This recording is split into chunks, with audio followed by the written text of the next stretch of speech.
Modi team में बड़ा उलटफेर, आईटी सेल पर चली बदलाव की कैची, राहुल गांधी को सुप्रीम कोर्ट से राहत और स्पीकर बिरला के सामने बीजेपी की बढ़ती मुश्किलें। आखिर ऐसा क्या हुआ कि एक के बाद एक बीजेपी के सामने नई चुनौती खड़ी होती चली गई। दोस्तों, राजनीति में कुछ दिन सिर्फ खबरें नहीं लाते, वे आने वाले कई महीनों की दिशा भी तय कर देते हैं। बीते 24 घंटे भी ऐसे ही रहे हैं। एक तरफ बीजेपी के सामने राजस्थान, महाराष्ट्र और बंगाल से जुड़ी राजनीतिक चुनौतियां खड़ी हुई है, तो दूसरी ही तरफ पार्टी संगठन में बड़ा बदलाव हुआ है और तीसरी ही तरफ राहुल गांधी से जुड़े एक मामले में सुप्रीम कोर्ट से महत्वपूर्ण राहत भी मिली है। सवाल सिर्फ इतना नहीं है कि आज किसे झटका लगा और किसे राहत मिली, असली सवाल ये है कि क्या भारतीय राजनीति में सत्ता के पुराने तरीके अब दबाव में आने लगे हैं। नमस्कार, मैं हूं आपके साथ उन्नति कोटियाल और आप देख रहे हैं पीआरबी। कहा जाता है कि देर हो सकती है, लेकिन हर फैसले का एक वक्त जरूर आता है।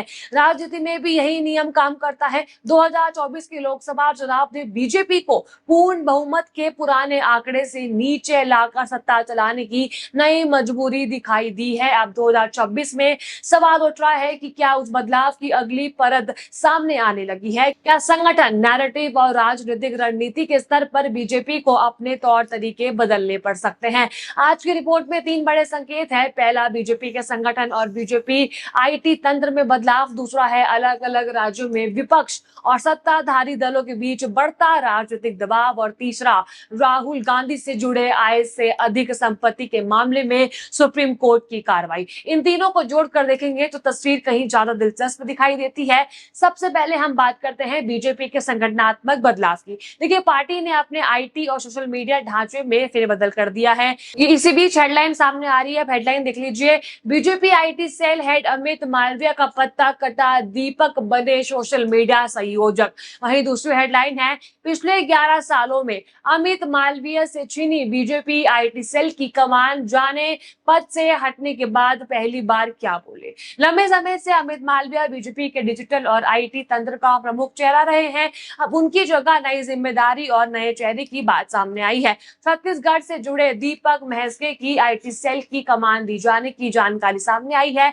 इसी के साथ ही अलग अलग राज्यों के लिए नए सोशल मीडिया समन्वयक भी नियुक्त किए गए हैं। राजनीति में किसी टीम को बदलना से प्रशासनिक फैसला नहीं होता है। कई बार ये संकेत भी होता है कि नेतृत्व मौजूदा रणनीति के परिणामों में से पूरी तरह संतुष्ट भी है या नहीं है। देखिए, पिछले कुछ सालों में सोशल मीडिया राजनीतिक लड़ाई का सबसे बड़ा मैदान बन चुका है। यहाँ सरकार की उपलब्धियां भी प्रचारित होती है, विपक्ष पर हमले भी होते हैं और कई बार आरोप प्रत्यारोप के बीच तथ्य और राय एक दूसरे से घुल जाते हैं। अब जरा बीजेपी की नई टीम पर भी नजर डाल दीजिए। देखिए, संगठन में स्मृति ईरानी, वसुंधरा राजे सिंधिया और राम माधव जैसे अनुभवी चेहरों को महत्वपूर्ण जिम्मेदारियों में लाने की चर्चा और नियुक्तियां की ये बताती है कि पार्टी सिर्फ डिजिटल मोर्चे पर नहीं बल्कि व्यापक संगठनात्मक संतुलन पर भी काम कर रही है।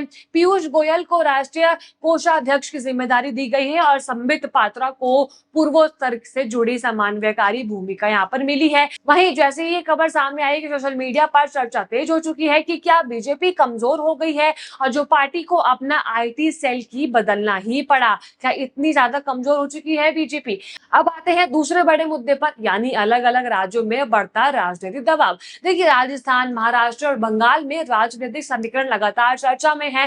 खासतौर पर बंगाल में सत्ता और विपक्ष के बीच जो टकराव लंबे समय से तेज है, वो और ज्यादा तेज हो चुका है। अब वहां चुनावी राजनीति सिर्फ सीटों की लड़ाई नहीं बल्कि प्रशासन, जांच एजेंसियां, संगठन और जनमत की भी लड़ाई बन चुकी है। और इसी संदर्भ में लोकसभा अध्यक्ष के सामने लंबित मामलों पर भी नजर बनाई हुई है। यदि बागी सांसदों या दल बदल से जुड़े मामलों में कोई फैसला आता है तो उसका असर केवल संबंधित नेताओं तक सीमित नहीं रह जाएगा, वो भविष्य में संसद के भीतर राजनीतिक दलों के आधिकारिक और जिम्मेदारियों की दिशा की तय कर सकता है। अब हम बात करते हैं उस खबर की जिसने राहुल गांधी को लेकर चर्चा तेज कर दी है। आप ये हेडलाइन अपनी स्क्रीन पर देख लीजिए। एससी में पहले दिन ही राहुल गांधी को राहत, सिब्बल की दलीलों सुनकर मानी सीजीआई। वहीं दूसरी हेडलाइन है, राहुल गांधी को सुने बिना जांच के आदेश क्यों दिए, आय से अधिक संपत्ति मामले में एचसी के फैसले से एससी नाराज। देखिए, राहुल गांधी से जुड़े आय से अधिक संपत्ति के मामले में सुप्रीम कोर्ट ने इलाहाबाद हाईकोर्ट की कार्रवाई पर रोक लगाई है। सुप्रीम कोर्ट में राहुल गांधी की ओर से वरिष्ठ अधिवक्ता कपिल सिब्बल ने दलील रखी है।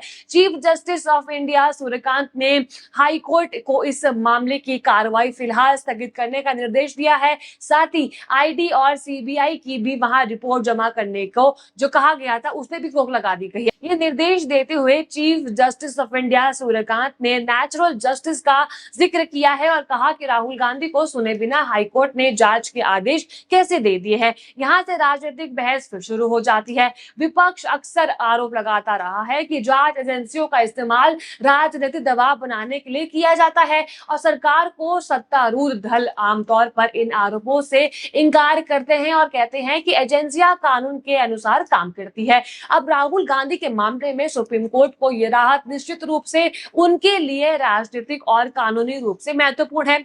अब एक तरफ बीजेपी अपने डिजिटल और संगठनात्मक ढांचे में बदलाव कर रही है, तो दूसरी ही तरफ कई राज्यों में राजनीतिक संघर्ष तेज हो चुका है और तीसरी ही तरफ विपक्ष के प्रमुख नेता राहुल गांधी को सुप्रीम कोर्ट से अंतरिम राहत मिल चुकी है। तो क्या ये तीनों घटनाएं मिलकर किसी बड़े राजनीतिक बदलाव का संकेत दे रही है? देखिए, 2024 के चुनाव में भारतीय राजनीति में एक बड़ा संदेश दिया था। गठबंधन राजनीति की भूमिका बढ़ी और विपक्ष को भी अपने राजनीतिक जगह मिली। अब 2024 में असली परीक्षा ये है कि कौन अपनी रणनीति को जनता की बदलती अपेक्षाओं के साथ जोड़ पाता है। बीजेपी के सामने चुनौती सिर्फ विपक्ष ही नहीं है, चुनौती ये भी है कि उसके संदेश पर जनता कितना भरोसा करती है। डिजिटल राजनीति भी अब पहले जैसी नहीं है। अगर नई टीम अधिक प्रभावी, तथ्य आधारित और जनता से संवाद करने वाली रणनीति तैयार करती है तो पार्टी को फायदा होगा। अगर वही पुरानी भाषा और वही पुराने टकराव जारी रहेंगे तो सिर्फ नाम बदलने से परिणाम नहीं बदल पाएंगे। अब देखिए, सवाल यहाँ पर आता है कि 2029 का क्या? देखिए, क्या 2024 की शुरुआत हुई रणनीति कहानी 2029 की तक पूरी तरह बदल जाएगी? देखिए, आने वाले दिनों में बीजेपी की नई टीमें राज्य के विवाद और राहुल गांधी से जुड़े मामलों पर सबकी नजर रखें, क्योंकि देखिए, राजनीति में कभी भी एक घटना अकेली नहीं होती है। कई छोटी घटनाएं मिलकर एक बड़ा बदलाव पैदा कर जाती है। तो इसमें आपको क्या लगता है? क्या बीजेपी का ये संगठनात्मक बदलाव सामान्य प्रक्रिया है या बदलते राजनीतिक माहौल का संकेत? क्या राहुल गांधी को मिली ये अंतरिम राहत विपक्ष के लिए नई ऊर्जा बनेगी? आपको जो भी लगता है आप अपनी राय कमेंट में जरूर बताएगा और अगर आपको वीडियो अच्छी लगी हो तो लाइक करें, शेयर करें और बने रहिए पीआरबी के साथ। धन्यवाद।